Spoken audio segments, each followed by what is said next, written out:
The scripture says there's no one more humble than Moses. Moses had it all together. He saw the backside of God. He performed miracles. I mean, he took his shepherd's rod and turned it, into a snake. I mean, he did things unbelievable. He stood before powers on this earth and brought the plagues of hell on the Pharaoh. And then God looks at Joshua and he says, guess what? Now it's your turn. Do I have a witness in this room where you have been chosen for a task that you know you were not qualified for, and that man or woman who had it before you walked on water, and now it's your turn? And everything that person did that was perfect, now they're expecting you to do it. And they're measuring you based upon the person before you. And yet God infused courage into Joshua by saying, I will give you every place you step your foot out. I will give you the courage. Nobody will be able to stand against your leadership. And perhaps God sensed Joshua's concern about his new personnel assignments. And so he told Joshua, you be strong, hold fast, stand firm, stick with me, be courageous, be determined, be focused, don't fear, don't be intimidated, don't be discouraged. Boy, do we need to hear that every now and then on a bad day. I don't know what assignment God has you in right now, and you know what? We don't know what assignment's coming. But the steps of righteous men and women are ordered by God. And the gates of hell cannot prevail against God's plan for your life. Now let me give you an example. I wear a remembrance bracelet for a chaplain and a chaplain assistant who were killed in action in 2010, almost 3 weeks apart, almost in the same place. Chaplain assistant Chris Stout from Fort Bragg left behind a wife and 3 girls. Dale Getz, a chaplain, 3 weeks later left behind a wife and 3 boys. And one of the most difficult times for me was to call both of their widows to extend my condolences on behalf of the United States Army and our nation. It was so difficult.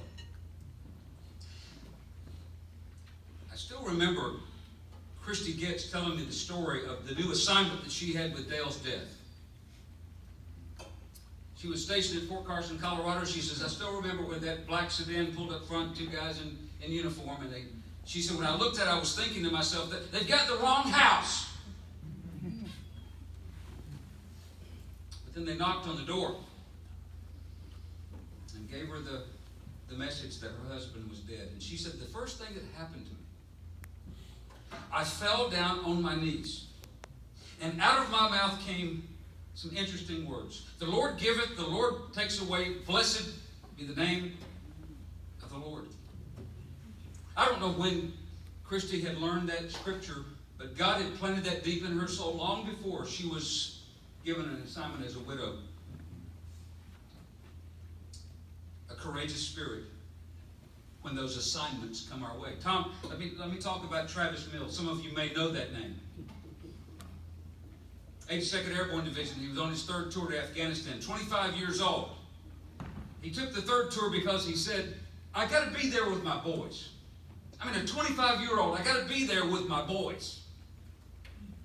As they were doing the search and seizure mission, he'd only been there moments, and he laid down his battle rattle right onto an IED. The IED exploded and took off his arms and his legs. He's one of 5 quadruple amputees that we have in our nation. You can read his book, Tough as They Come, and he'll tell you the journey he went through of the valley of the shadow of death, and how he lay in Ramstein, and how he lay in Walter Reed, crying out for God to take his life, to take him away. He was not ready for this assignment. He didn't want his wife to leave him because of his disfigurement. He didn't want his child to look at him as some kind of a monster with just the trunk of a man. He says as he lay in the hospital, if he'd had the power or the arms to do it, he would have choked himself to death. He would have killed himself. some well-meaning person brought us a little scripture plaque and left it on his nightstand. He said, I would have choked them as well. I didn't need scripture at this time. That doggone chaplain or whoever it was. But as he lay there in that bed for months, there was a day in which he awakened, courageous in his spirit, saying, well, Lord, if this is my new assignment, I'm not going to lay in this bed and die. I've got a wife to take care of.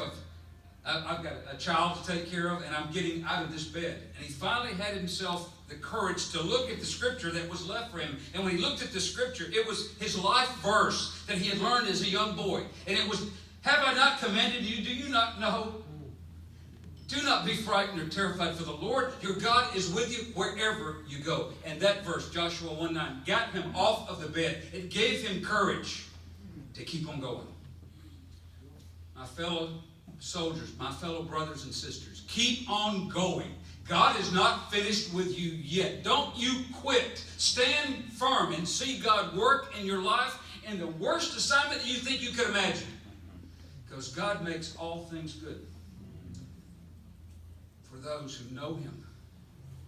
For those who are called according to His purposes. You can see a divine plan for your life. Secondly,